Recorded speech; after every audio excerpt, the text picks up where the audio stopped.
Gaan uit haar uit my volk. Deel C hoofstuk 4, die nagmaal, 'n heilige sakrament of 'n onheilige bedrogspel. My naam is Deidre Pieterse van Ignited in Christ in Suid-Afrika. Ons erken dat ons nie alles weet nie. Soos Paulus ook gesê het, ken ons maar net ten dele. Ons as Ignited in Christ is bloot op soek na die waarheid. En ons glo dat soos ons vinniger dieper en dieper in die eindtyd ingaan, meer en meer kennis en eindtyd openbaring vrygestel sal word uit die troonkamer van Jesus Christus vir sy bruid. Daarom nooi ons u ook uit om aan ons u insette te gee. Enige e-pos kommunikasie wat daarop gemik is om positief by te dra tot die waarheid, sal waardeer word en opgereageer word. U kan dit stuur na info@ignitedinchrist.org.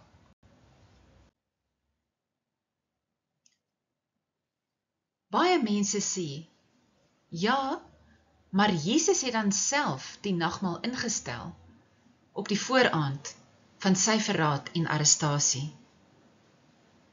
En dit word gewoonlik gebaseer op Matteus 26 vers 26 tot 28, Markus 14 vers 22 tot 24 en Lukas 22 vers 14 tot 19.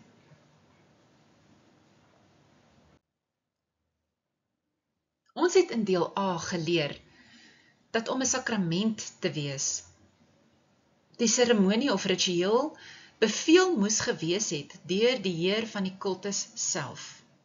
En dis in ons konteks, deur ons Here Jesus Christus self. As gelowiges in Jesus Christus, het ons altyd aanvaar dat dit so is, aangesien dit die dogma was wat ons geleer het, van kindsbeen af al. Laat ons egter nou, deur die Heilige Gees, onderskei en nadere ondersoek instel, of dit die waarheid is, dat Jesus beveel het, dat ons nagmaal moet vier. Godsdienstige dogma bepaal dat Jesus self die nagmaal ingestel het, wat deur gelowiges gehou moet word, ter gedagtenis aan hom. Soos ek reeds genoem het, word dit gebaseer op daardie tekste in Matteus, Markus en Lukas, en ondersteuning vir hierdie leerstelling is ook gebaseer op Johannes 6, vers 48 tot 58. En laastens vind die leerstelling blykbaar ook steun in die bediening en praktyk van die apostels. Byvoorbeeld, in die woorde van Paulus, 1 Korintiërs 11, vers 23 tot 26. Maar, liewe bruid van Jesus Christus, ons herinner onsself net weer eens daaraan, dat om 'n sakrament te wees, moes Jesus self die opdrag gegee het. Nou, waarvan het ons hierdie dogma en sakrament geërf? Van die Rooms-Katolieke Kerk af natuurlik. En hulle skryf in catholicworldmission.org Bible verses about the Eucharist. Eucharist is daai wit ronde koekie wat hulle gebruik in die nagmaal. Hulle haal daardie tekste aan. Markus 14 vers 22 tot 24, Lukas 22 verse 19 tot 29, Johannes 6 vers 35, Johannes 6 vers 51 tot 58, Handelinge 2 verse 46 en 47, 1 Korintiërs 10 verse 16 en 17, 1 Korintiërs 11 verse 28 tot 29 en Johannes 15 vers 5. Dit is dan waarop die Rooms-Katolieke Kerk die dogma baseer wat sê, of die leerstelling baseer wat sê, Jesus het gesê ons moet die nagmaal vier. Maar kom ons kyk, weer eens, ek herinner u daaraan, om 'n sakrament te wees. 'n Sakrament is 'n ritueel wat deur die Here van die geloof, dit wat geglo word deur die Here self, beveel is. So Jesus moes dit beveel het. Kom ons doen nadere ondersoek. 'n Sakrament is 'n ritueel wat deur die Here van die geloof, dit wat geglo word deur die Here self, beveel is. So Jesus moes dit beveel het. Kom ons doen nadere ondersoek. 'n Sakrament is 'n ritueel wat deur die Here van die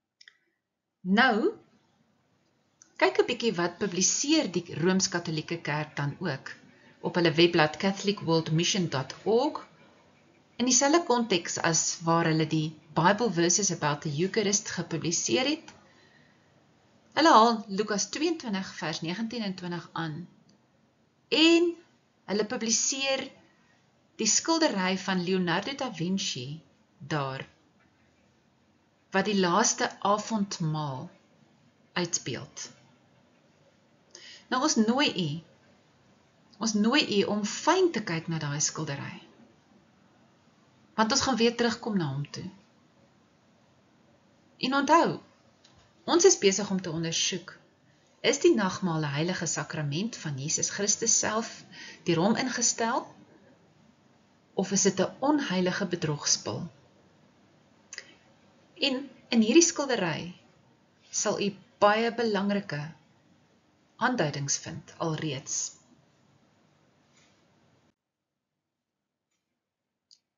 Goed, kom ons kyk eerstens na wat staan in Johannes 6 vers 48 tot 58, wat dan een van die grondtekste is wat die Rooms-Katolieke Kerk gebruik om die sogenaamde sakrament van die nagmaal te staaf.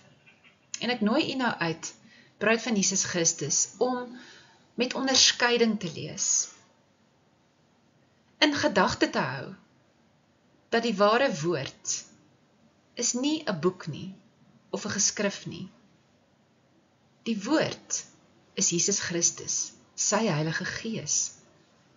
So kom ons onderskei met die gawe van die Heilige Gees, die gawe van onderskeiding in ons lees. Jesus sê, ek is die brood wat lewe gee. Julle voorouers het in die woestyn manna geëet en tog gesterwe. Daarop het hy gesinspeel dat die ou verbond nie kon red nie. Maar hier is die brood wat uit die hemel kom, sodat 'n mens daarvan kan eet en nie sterwe nie. Ek is die lewende brood wat uit die hemel gekom het. As iemand van hierdie brood eet, sal hy ewig lewe. En die brood wat ek sal gee is my liggaam. Ek gee dit sodat die wêreld kan lewe. Dit verseker ek julle. As julle nie die liggaam van die Seun van die mens eet en sy bloed drink nie, het julle nie die lewe in julle nie.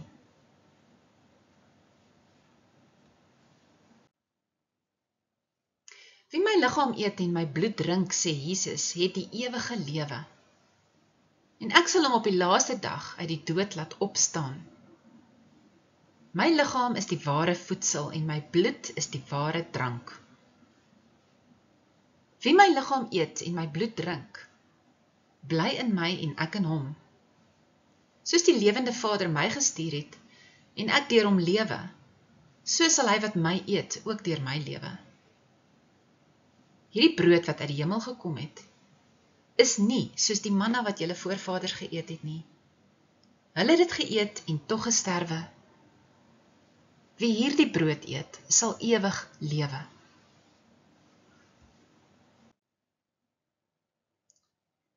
Nou die kommentators tot die Nuwe Geesvervulde Lewe Bybel in die New King James Version sê die volgende ten opsigte van die korrekte interpretasie van Johannes 6 vers 48 tot 58. Hulle sê, om die vlees van Jesus te eet en sy bloed te drink, moet geestelik verstaan word. Die uitdrukkings wys op die gewelddadige offerdood wat hy sou ly en die noodsaaklikheid van gelowiges om deel te hê aan die voordele van sy dood, deur na hom te kom en in hom te glo.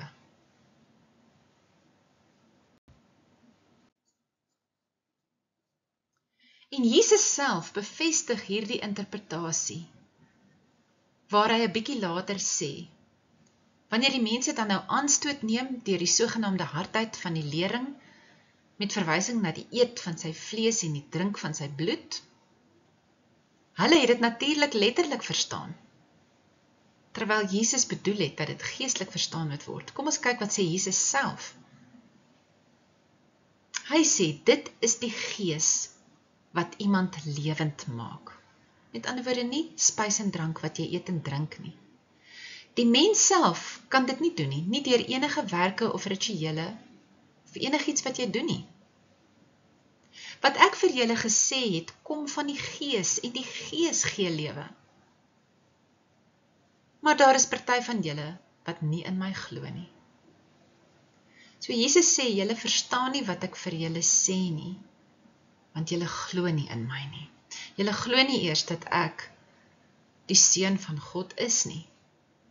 Daarom kan julle nie my woorde verstaan nie. Ek lees dit net weer.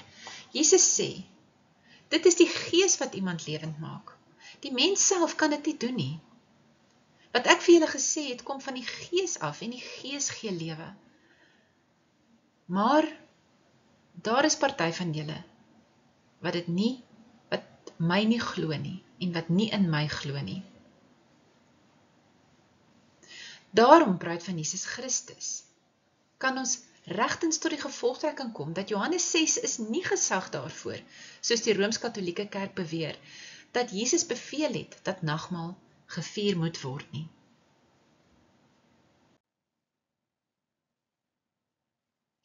Kom ons kyk na Matteus 26, vers 26 tot 28. En terwyl hulle eet, het Jesus brood geneem en die seën gevra. Daarna het hy dit gebreek en vir sy disippels gegee met die woorde: Neem, eet, dit is my liggaam.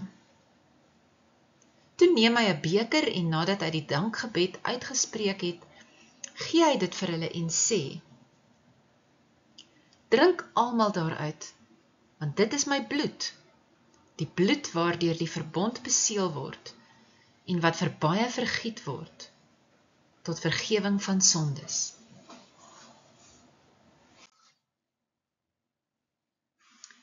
Jesus en sy disippels was besig om die laaste Pasga te vier. Jesus het bloot aan sy disippels gesê dat die Pasga binnekort in hom vervul sal word. Hy sal binnekort die paaslam wees wat geslag sal word, en dat die brood en die wyn wat hulle tydens hierdie laaste Pasga sou drink, heenwys na die offer van sy liggaam en sy bloed.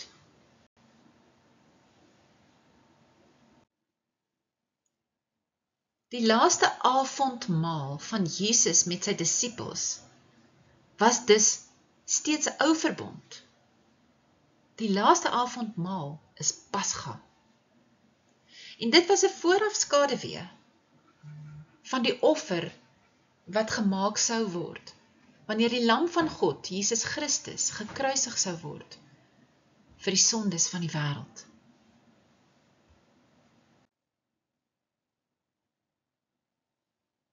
Belangrik, bruid van Jesus Christus, let daarop dat Jesus nie hier sê dat dit, die eet van sy liggaam en die drink van sy bloed, in die toekoms na sy dood en opstanding voortgesit en gevier moet word nie.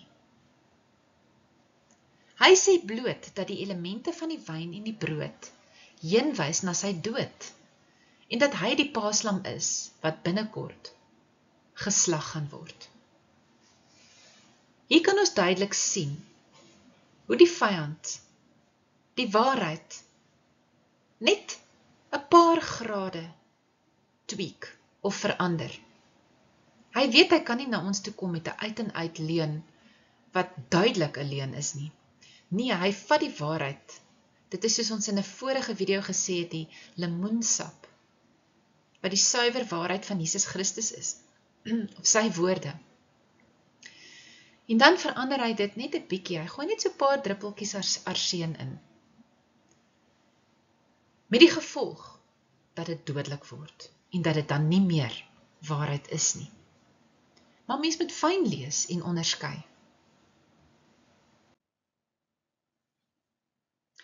Dan is dit belangrik om te besef ook dat in elkeen van die evangelies, Matteus, Markus en Lukas, kry ons elke keer die opskrif daar wat sê Jesus stel die nagmaal in.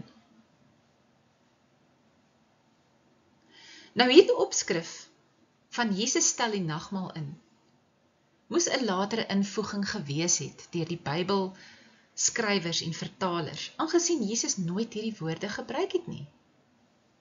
Hy het nooit gesê dat hy die nagmaal instel as 'n seremoniële maaltyd wat na sy dood en opstanding voortgesit moet word nie.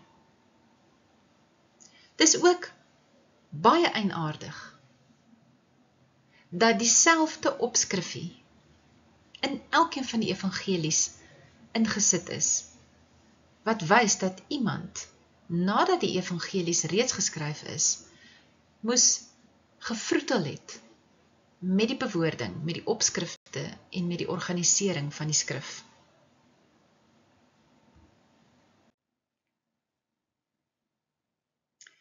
Maar hier vind ons die bewys dat dit wat ons nou sê die waarheid is, en dit kom uit die mond van Jesus self, en interessant, u kan nou maar gaan kyk.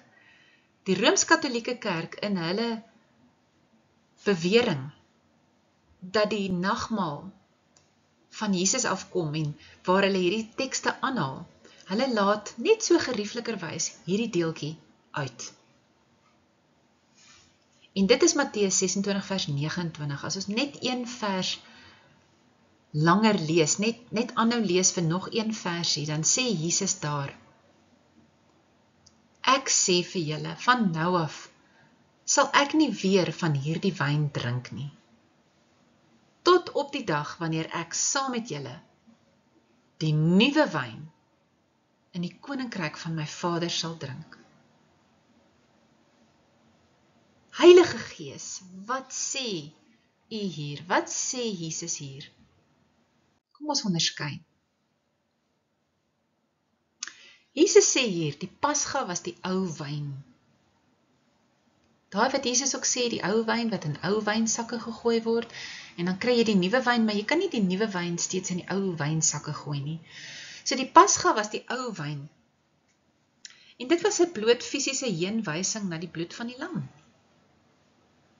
Jesus se bloed wat aan die kruis gestort sou word, is die nuwe wyn, die nuwe verbond, waarmee die wat glo vergewing van sondes sal ontvang. Met Jesus se kruisdood en opstanding is die ou verbond met die ou wyn van werke verby vir die wat glo, en die nuwe verbond van die Gees, die Heilige Gees, die nuwe wyn is die krag en die werking van die Heilige Gees het aangebreek. Jesus sê dus in soveel woorde hier, dat daar nie meer van hierdie wyn gedrink moet word, na sy dood en opstanding nie. Want dit, die seremoniële eed van die Pasga sal verval. Die gelowiges wat saam met Jesus in sy koninkryk van die nuwe verbond sal wees, sal saam met hom, geestelik, van die nuwe wyn, sy bloed, drink aan sy tafel, geestelik, deur in hom te glo en sy verlossingswerk te aanvaar. So die eet van sy liggaam en die drink van sy bloed is in die nuwe verbond geestelik. Dit moet geestelik geïnterpreteer word, as dat ons die verlossingswerk wat hy vir ons aan die kruis gedoen het, sal aanvaar en dit glo, en dat hy dan in ons sal kom woon, deur ons wedergeboorte en die kragtige doping met die Heilige Gees.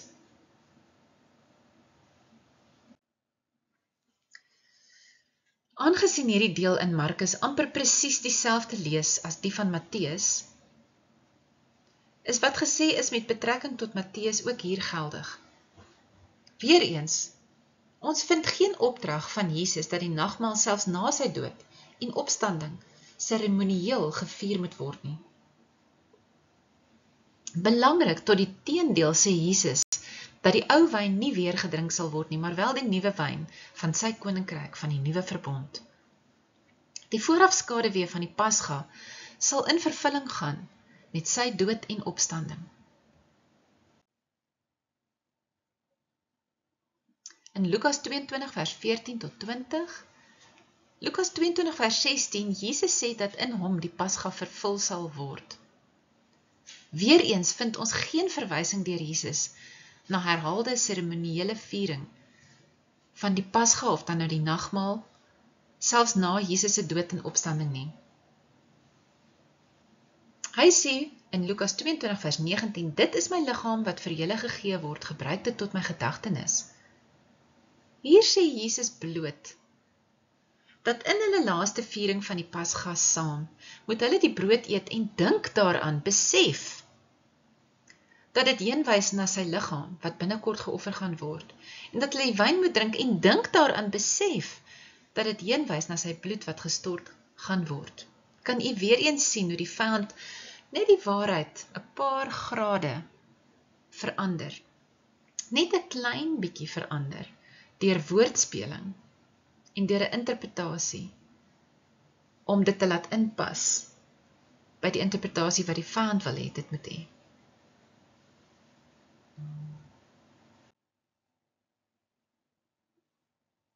Let wel, Jesus sê nie dat hulle na sy dood en opstanding moet aanhou om die seremoniële maaltyd te vier, om daardeur hom te onthou nie. Weereens, die opskrif van instelling van die nagmaal, is nie deel van die oorspronklike teks nie, en is nie woorde wat Jesus self gebruik het nie.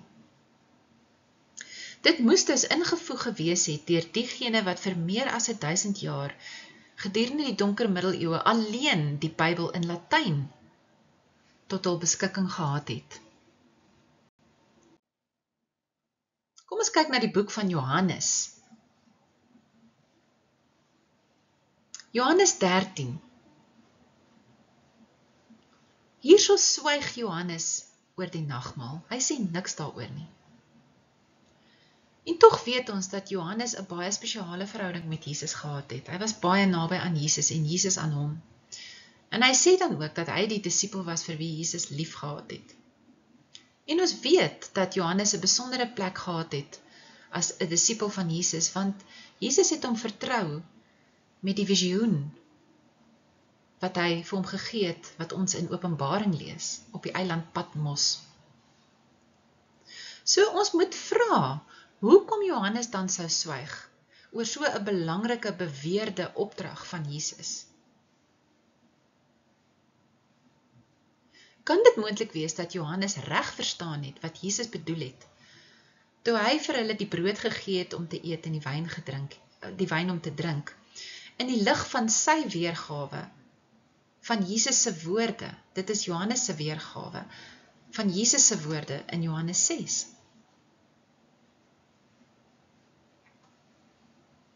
Ek lees net weer die laaste paragraaf. Kan dit wees dat Johannes reg verstaan het wat Jesus bedoel het, tydens die laaste Pasga-viering, toe hy vir hulle die brood gegee het om te eet en die wyn om te drink en gesê het, dink daaraan dat my liggaam vir julle gegee sal word en my bloed sal vloei en dat die Pasga 'n heenwysing is na my. En ook in die lig van die feit dat Johannes skryf in Johannes 6, wat Jesus gesê het, toe hy gesê het, ek is die brood van die lewe, en wie my liggaam eet en my bloed drink, sal ewig lewe, dat Johannes dit reg verstaan het.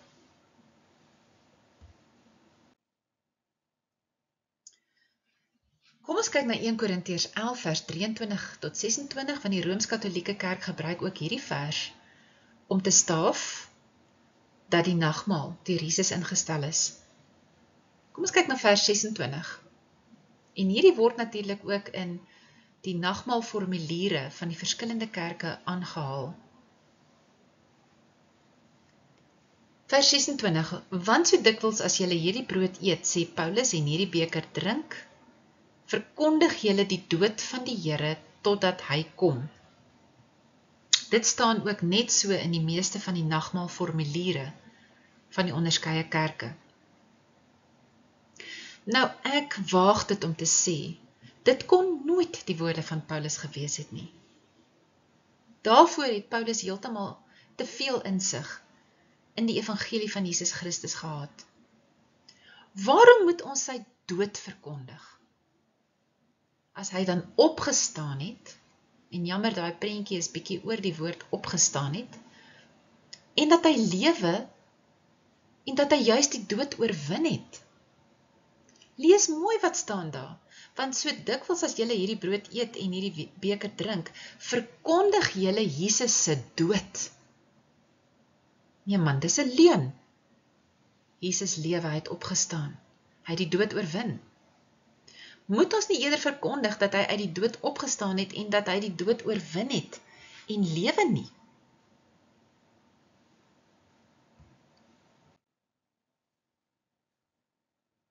Weereens kry ons die vreemde opskrif, selfs hier in hierdie boek van Paulus aan die Korintiërs, wat presies ooreenstem met die ander opskrifte in die evangelies van Matteus, Markus en Lukas, kry ons hier die vreemde opskrif wat sê instelling van die nagmaal.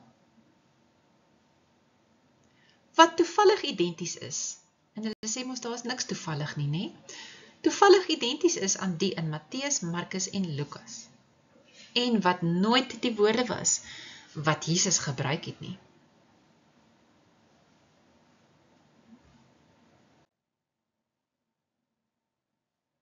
Kom ons lees 'n bietjie wat 'n persoon genaamd Bart Ehrman geskryf het oor die egtheid van die boek 1 Korintiërs. Nou, ek moet onmiddellik sê dat dit hartseer is dat al hierdie ontnugterings van dat daar met die woord gepeter is, met die geskrewe woord en al hierdie dinge wat ons ook nou as die bruid van Jesus Christus ontdek, die bedrogspil wil ek dit so noem van die Rooms-Katolieke Kerk, dat ongelukkig dit sekere mense soos Bart Ehrman gelei het om 'n ateïst te word. So, maar dit neem nog nie weg van dit wat hy hier sê, en ons moet die Heilige Gees vra of dit die waarheid is, want hy het 'n New York Times bestseller geskryf, Misquoting Jesus, en dit word ook aangehaal deur Randall Price in sy boek Searching for the Original Bible. Hy sê, ons het nie die oorspronklikes van die Bybelse manuskripte nie. Ons het ook nie die eerste kopieë van die oorspronklikes nie. Ons het nie eens kopieë van die oorspronklikes of kopieë van die kopieë van die kopieë van die oorspronklikes nie. Wat ons wel het, is kopieë wat later gemaak is, heel wat later. In die meeste gevalle is dit kopieë van die manuskripte wat baie eeue later gemaak is. En hierdie kopieë verskil almal van mekaar op baie duisende plekke.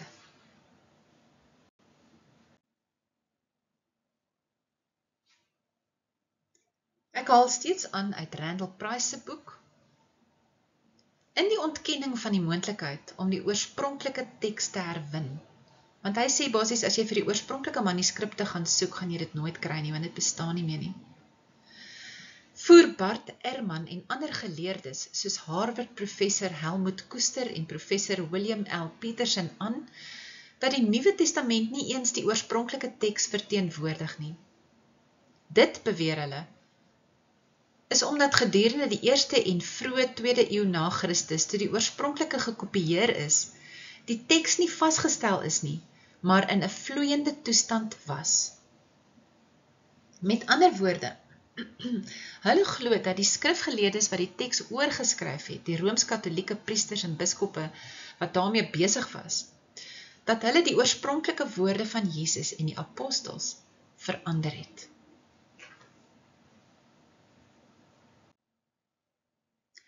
Hierdie skool, wat genoem word die nuwe skool, se basis vir hierdie gewaagde stelling, is getrek uit 'n vergelyking met die manier waarop die apostoliese vaders die teks aangehaal het, wat redelik vryelik was, en die manier waarop hulle hul skrifgeleerdes die teks gekopieer het. Volgens hierdie skool het die vroeë Christene vrymoedigheid geneem om deur gratis uitbreidings in te voeg en eindelose gepeuter met die tekste te doen, ten einde hulle eie leerstellinge te bevorder en om sosiale kwessies aan te spreek, soos byvoorbeeld die rol van vroue in die kerk.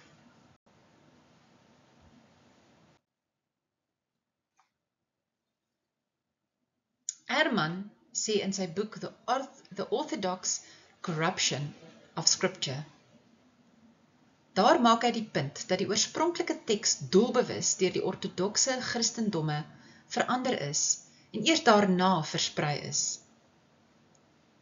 Daarom is die oorspronklike teks nog lank nadat die laaste van die apostels gesterf het, herwerk en hersien. Die skrifgeleerdes het, onder die invloed van die vroeë kerk, bygevoeg en uitgevee tot die oorspronklike bewoording, volgens wat die kerk wou hê, die teks moes wees, om aan sy teologiese leerstellinge te voldoen.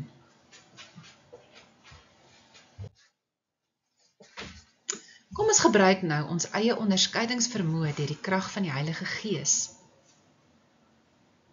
Waarom sou Paulus in 1 Korintiërs 14 vers 34 sê, dat die vrou moet swyg in die kerk en moet onderdanig wees, soos die wet ook sê? As hy in Galasiërs 3 vers 28 sê, dit maak nie saak of iemand Jood of Griek is nie, slaaf of vry man nie, man of vrou is nie. In Christus Jesus is ons almal een.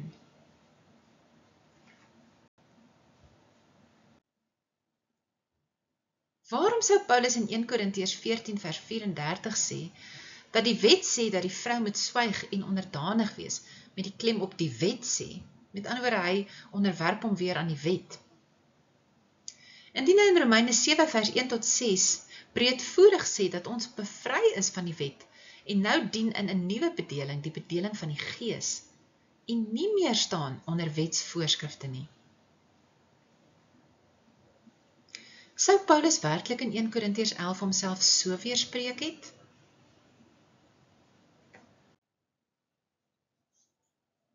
Kom ons kyk 'n bietjie na die Didache. Nou die Didache is 'n buitebybelse boek waarop die Rooms-Katolieke Kerk ook hulle bewering dat Jesus gesê het ons die nagmaal moet vier, staaf. Hulle gebruik dit ter staving van hulle leerstellinge.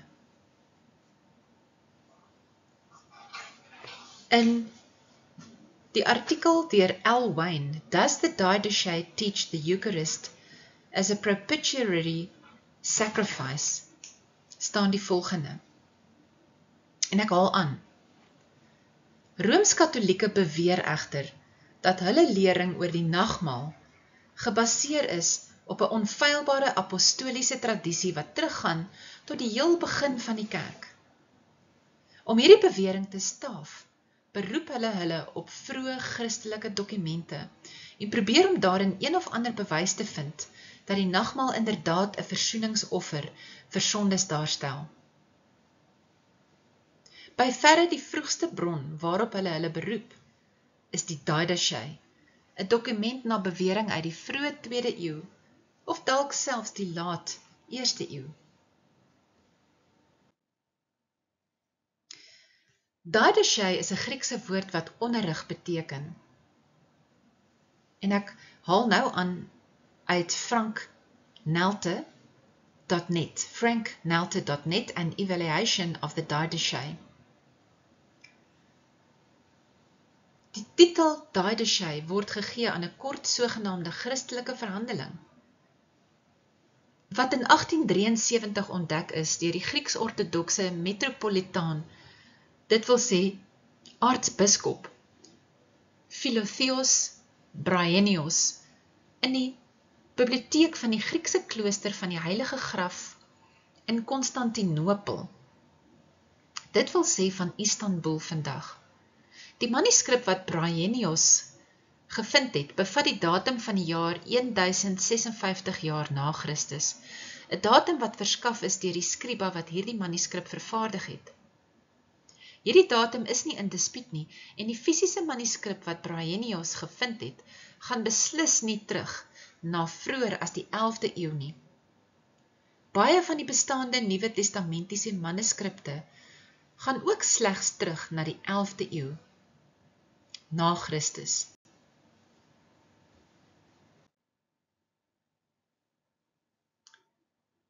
Die werk wat Bryennios gepubliseer het, wat erken word dat dit in die 11de eeu vervaardig is, word ten volle aanvaar as 'n korrekte en wettige kopie van wat vroeë kerkskrywers Eusebius ensovoorts, die leringe van die apostels genoem het.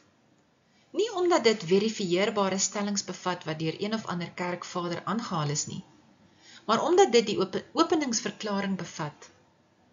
Lering deur die Here aan die nasies deur die 12 apostels. Daardie openingsverklaring is sy enigste kaartjie na aanvaarding en na roem. Daar is nie en was nog nooit enige ander dokument waarteen hierdie teks in 1056 na Christus bevestig of geverifieer kon word nie.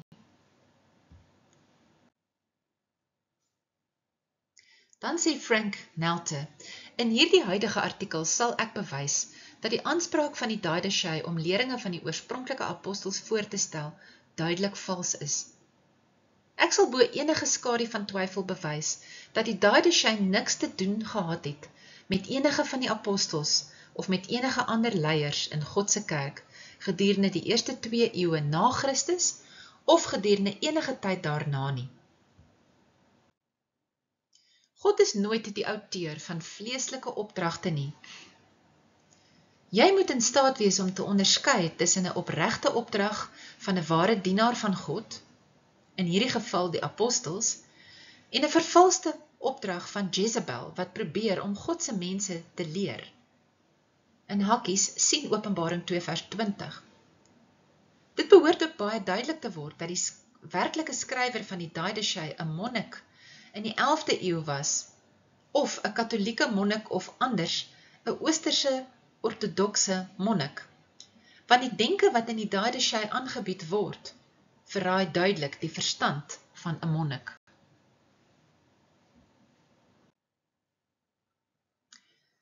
Die Didache is in werklikheid 'n dokument wat onder valse voorwendsels, dit wil sê valse beweringe dat hulle leringe van die oorspronklike apostels aanbied, in 1056 na Christus geproduseer is met die uitdruklike doel om 'n veronderstelde apostoliese onderskrywing te verskaf vir verskeie baie twyfelagtige godsdienstige praktyke van die Katholieke Kerk. Die bewering dat dit 'n getroue afskrif van 'n eerste eeuse dokument is, word nie deur enige iets buite die Didache self ondersteun nie. Daar is geen bewyse wat die Didache kan teruglei na die eerste of tweede eeu na Christus nie. Bewerings in die verband is ongegrond. Die Didache lê die vleeslike verstand se manier uit om 'n Christelike lewe te lei. Maar vir 'n bekeerde lid van God se ware kerk, 'n wedergeborene, geesvervuld, is daar niks geloofwaardig in die Didache nie. Die verwysing na die trinitariese doopformule in Didache paragraaf 7:1, geskryf in 1056 na Christus, is van nie meer waarde as die daaropvolgende verwysing na die doop van 'n persoon deur 3 keer water op sy kop te gooi nie. Daardie formule was klaarblyklik nodig om die gevestigde gebruik te regverdig om water 3 keer te gooi in die katholieke weergawe van doop. Die Didache is 'n rekord van wat die valse kerk, die een wat die naam van Jesus Christus aangeneem het, geglo en geleer het. Die Didache is vervaardig deur Jezebel. Sien Openbaring 2 vers 20. En tog enige bekeerde, wedergebore, geesvervulde verstand wat die Didache van begin tot einde lees, sal dadelik die Didache se verbintenis met die vals kerk herken. 'n bekeerde verstand sal erken dat daar niks kerk van God aan die Didache is nie. Dan sê hy interessant genoeg, sê Frank Nelte, maar die geleerdes, dit is die teoloë en die kerklike geleerdes, kan dit nie insien nie. Hulle kan eenvoudig nie die vleeslike denke en redenasie herken nie. Moenie dus van enige geleerde verwag om saam te stem met die evaluering van die Didache wat ek, dit is Frank Nelte, in hierdie artikel aanbied nie. Maar jy, 'n bekeerde lid van God se kerk, behoort dadelik die vleeslikheid en wettiesheid van iets soos Moenie op maandag en donderdag vas, soos die skynheiliges nie. Jy moet eerder op woensdag en vrydag vas. En as jy nie genoeg water het om te doop nie, gaan dan net voort en gooi water 3 keer op die kop van die persoon wat gedoop moet word. Ensovoorts te herken. Hy sê basies hierso dan dat die een wat die gees van God het, wat wedergebore en geesvervuld is, sal onmiddellik kan sien dat hierdie wettiese vereistes is en niks te doen het met die nuwe verbond van die Heilige Gees van Jesus Christus nie. Nou 'n mens kan sê, jy kan nou vir my sê, alles wat ons nou gesê het oor die Didache, so what?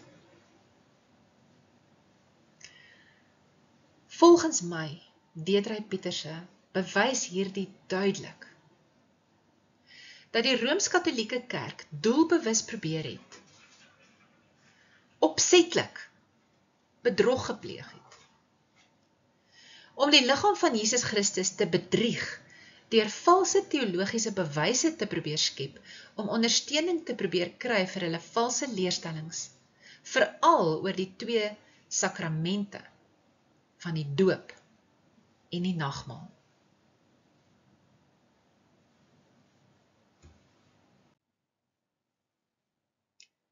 Dit bewys duidelik dat die Rooms-Katolieke Kerk skuldig is aan massiewe godsdienstige bedrog en ondersteun die feit dat Openbaring 2 vers 20 verwys na die valse leerstellinge van die korrupte kerk, die Rooms-Katolieke Kerk, onder leiding van Jezebel, die vals profetes. Nou, een of ander godsdienstige gees mag in u dalk opstaan nou. U weet daai gatekeeper wat wil keer dat die leuen ontmasker word en dat u die waarheid insien. Daai gatekeeper gees, die Queen of Heaven, mag nou skielik vra, maar wie dink ons is ons?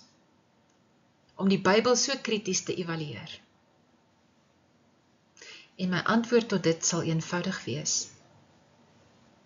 Ons is die bruid van Jesus Christus. En as sodanig ken ons die skrywer of die outeur intiem. En hy is die woord, Jesus Christus. En Jesus bevestig dit dan ook in die geskrewe woord, Johannes 10 vers 27, waar hy sê, my skape luister na my stem. Ek ken hulle en hulle volg my. En hy sê ook dat hulle ken my stem. Hulle sal nie 'n ander een volg nie. Hulle sal hulle herder volg, want hulle ken die stem van hulle herder.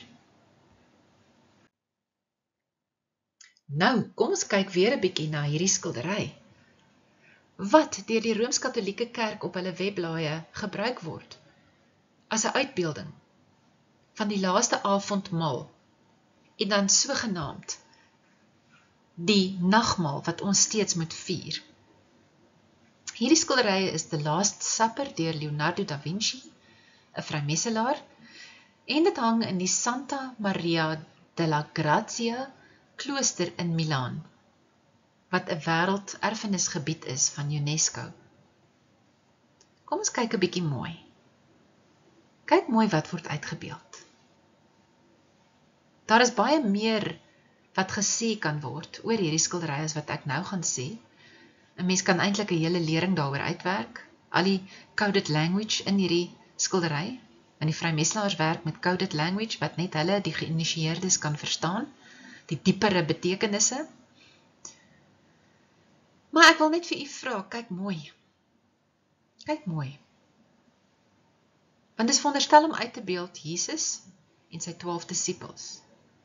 6 aan sy een kant, 6 aan sy ander kant.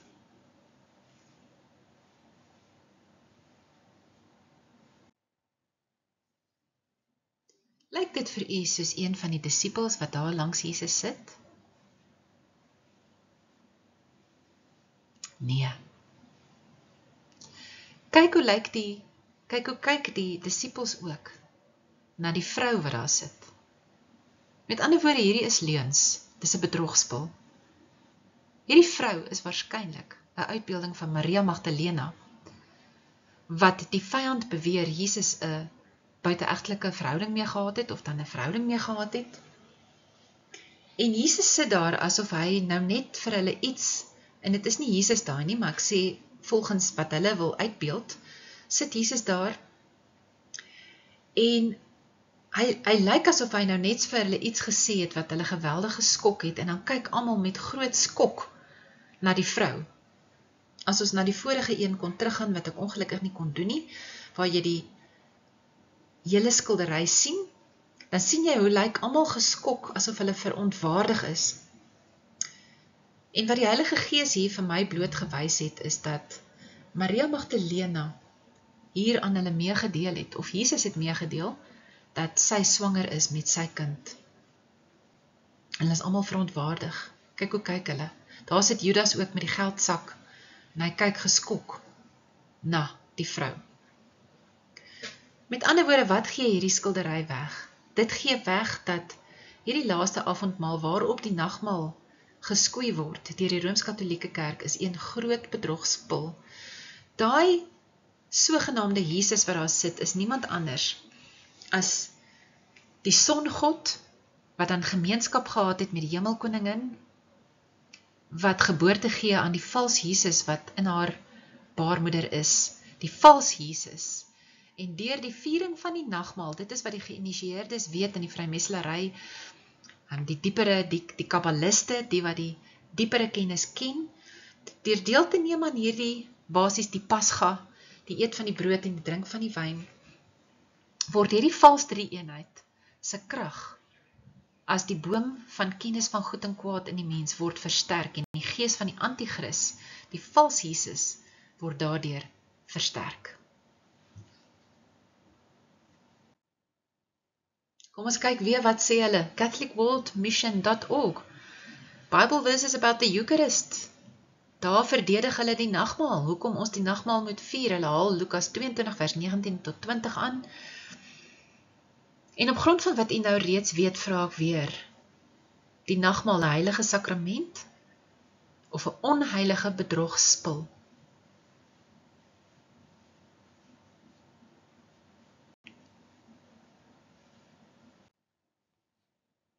So bruid van Jesus Christus, ons kom nou na die einde toe van hierdie hoofstuk, en ons kom by die gevolgtrekking, en ek sê, u moet dus met my saamstem dat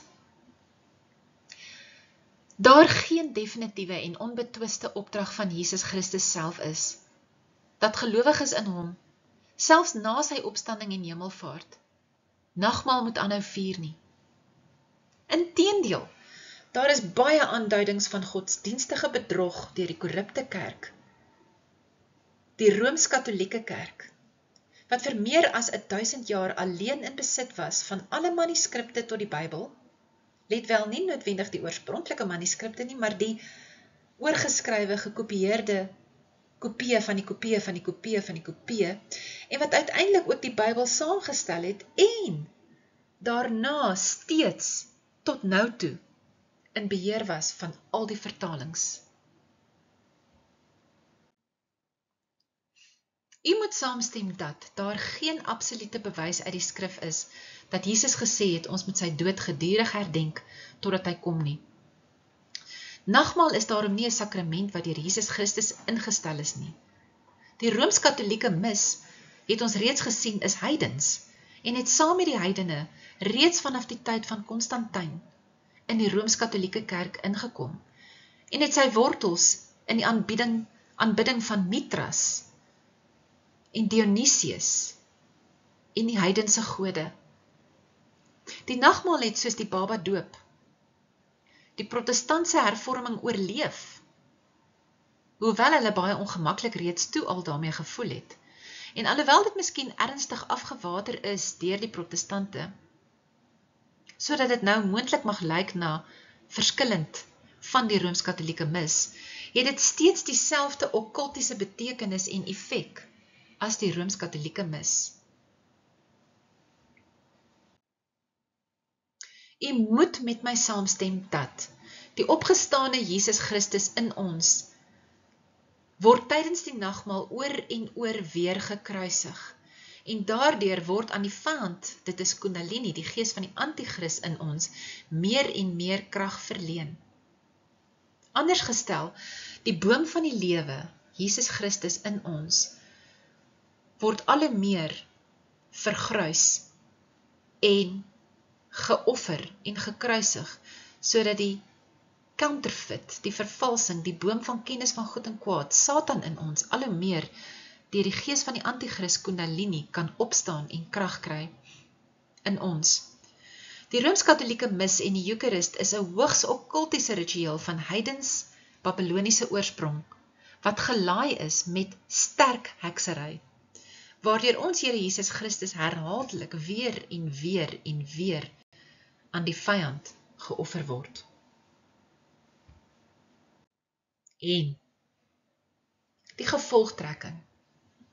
Bruid van Jesus Christus, u moet met my saamstem dat deur nagmaal te neem, offer ons Jesus weer, insluitend onsself, liggaam, siel en gees. Hoekom gees ook? Want dit is in geloof wat ons hierdie doen. En dit is 'n godsdienstige ritueel. Ons offer onsself en ons geliefde Jesus Christus weer op die altaar van Satan en dus eet ons 'n offer wat aan afgode geoffer is. Openbaring 2 vers 20. En Jesus pleit by ons, gaan uit haar uit my volk.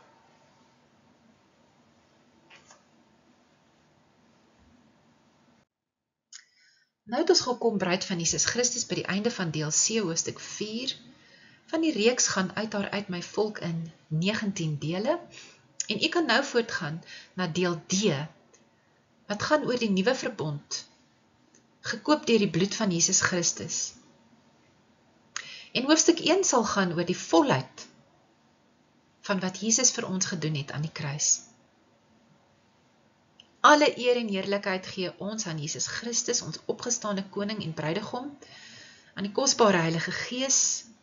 Dankie Jesus, dankie Heilige Gees. En dan, as u vir ons 'n liefdesoffer wil gee, kan u bloot klik op die link na ons webblad in die beskrywingsboks hieronder, en dan klik u bloot op donasies. Ons dank u by voorbaat vir u gebede en vir u ondersteuning. En dan word gerus 'n lid van ons YouTube kanaal deur op die knoppie te klik wat sê join op ons YouTube kanaal net langs subscribe. En daardeur sal u ook geregtig word op video's en ander voordele wat ons net aan ons lede beskikbaar stel. Ek dank u, agape, liefde in die naam van Jesus Christus, deur Pieterse Ignited in Christ, Suid-Afrika.